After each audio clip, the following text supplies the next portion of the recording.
I had a hard time having children. Our second son was born 9.5 weeks prematurely in the car. He was sick, he was developmentally delayed, he had heart surgery when he was 10 days old. He came home after about 7.5 weeks weighing 4-ish pounds. And he was a very difficult child. When he was in early intervention at developmental disabilities when he was just over 2. And it really helped. He started meeting his developmental milestones. He was delayed in walking, so a lot of the things you expect children to do, they eventually did. Except for that, we found out he couldn't hear. And at that time, the School for the Deaf preschool would not accept him into their program, and that was legal. So I had to keep working to figure out how to help this child. I mean, he was really tough. He broke windows in the house. He lit fires. I didn't know about the fires until I found the little scorch marks on the rug. He put the hose in the house. Besides running away, you know, I didn't sleep for a lot of years. And this is Scott when he got his master's degree therapy testing. And he took this class. So in the center is Chris's son, and on this end is Joyce's son. So that's our kids. He is a vocational rehabilitation counselor for the deaf and hard of hearing. He grew up orally, and he had a scholarship to the University of Utah, and he took American Sign Language as his foreign language. He also served an LDS mission and the British Sign Language mission, and when he got back, he started using interpreters, and he used them for his graduate degree. So I've taken a few notes while we've been talking, and what we do is develop relationships. So anybody can advocate, but relationships are really important to get to know the people. We know the agency directors. It's always amazing to me. And so we know agency directors, and we find out they don't know each other. That often surprises me. The ones we work with now know each other. I have specialized in special education, schools for the deaf and blind. I've done higher ed work and mental health. So one of the things I do on a fairly consistent basis is attend the state school board meetings. They're meeting today. But they come up to me during breaks and say, who are you, what do you do? Because I'm there and they want to know what I do.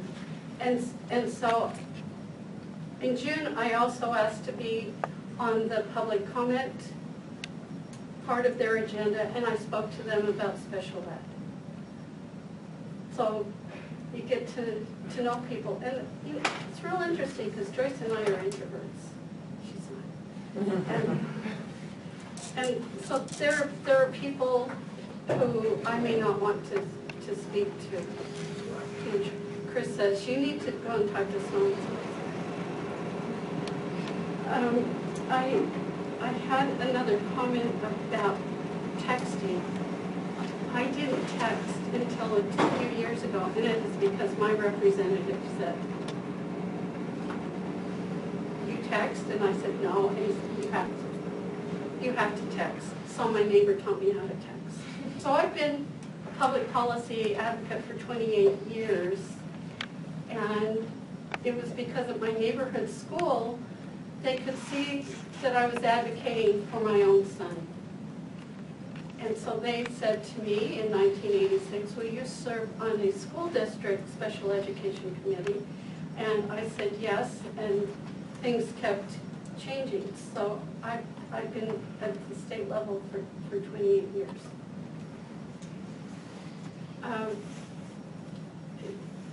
Talking about interesting things that have happened with the budgeting process.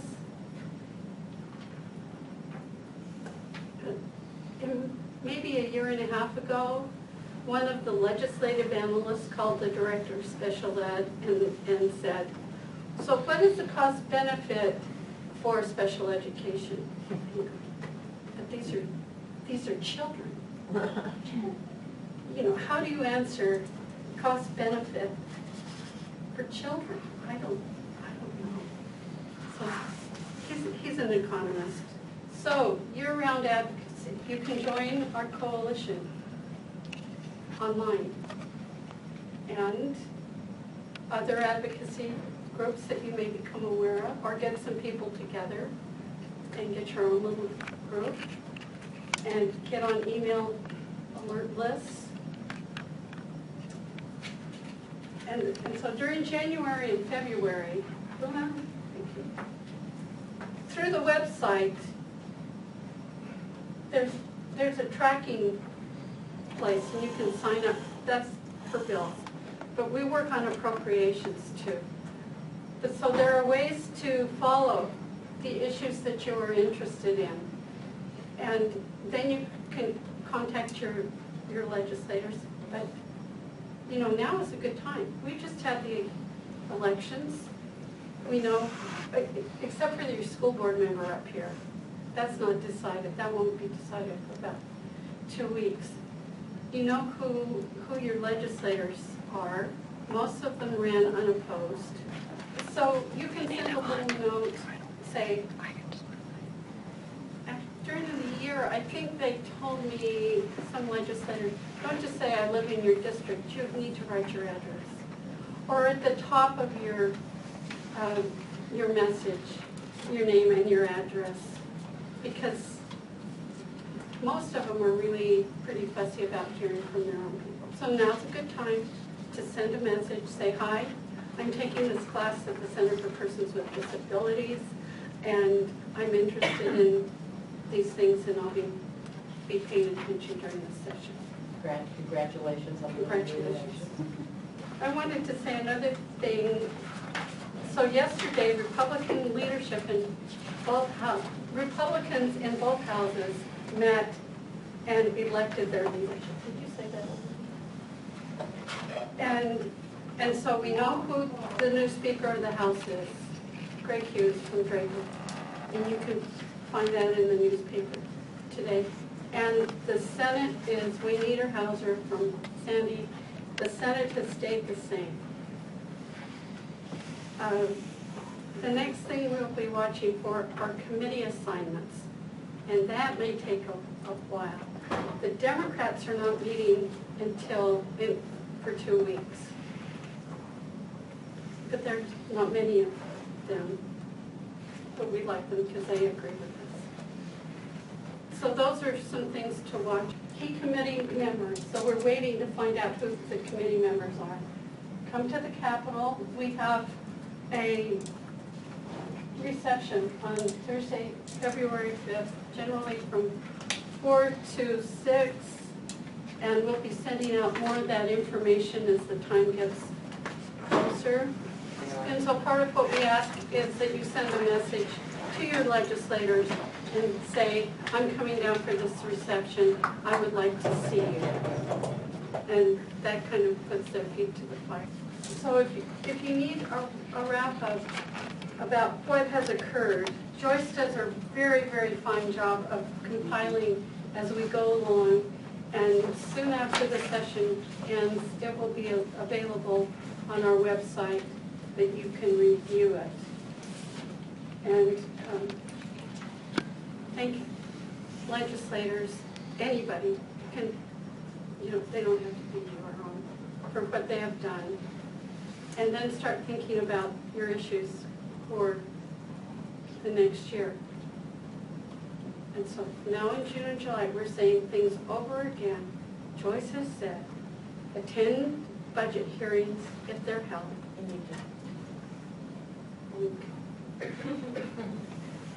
Oh, here again, develop a relationship with your legislator. Talk to family and friends and neighbors about your issues. And so as soon as it's over, we only get about 10 minutes to breathe, and we start again.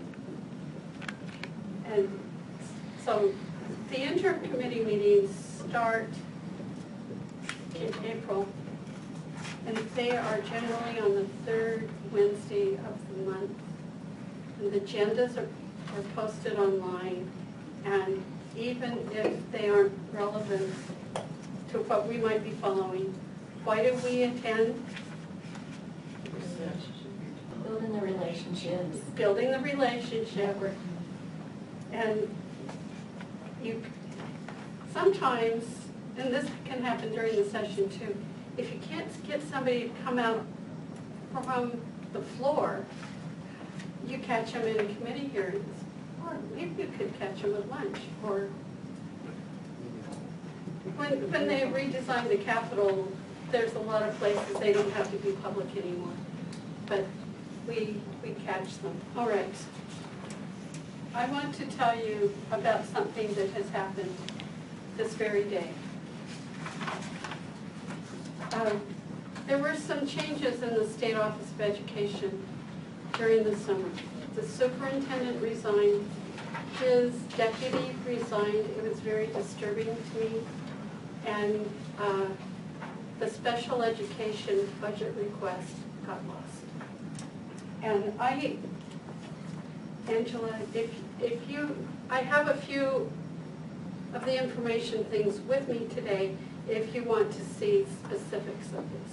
There are special education students who receive intensive services.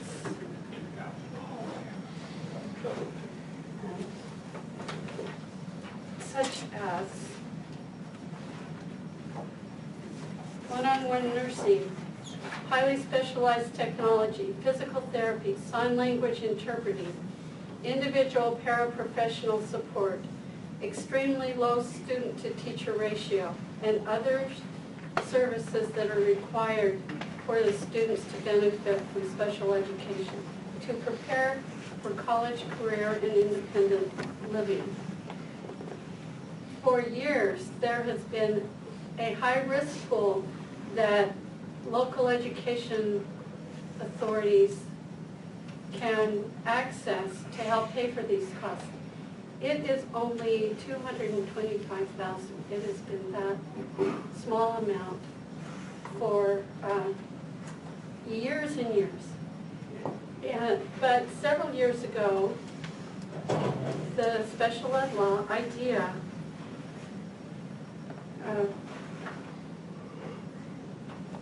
said that the states could use some of their money for this pool. So Utah uses $1 million. There are approximately 1,000 students that fit into this category. During the 2013-14 school year, local education, I can't say districts anymore because charter schools access this too. They spend an additional $27 million to provide these services. And so the request was for $10.2 million, the budget request. Because of these things, we're late in the process. I got a message a week ago from the State Director of Special Ed with this handout, and Saturday I sat and wrote messages to each of the state board members and the liaisons. And remember, they've been seeing me in meetings. Many of them have come and talked to me.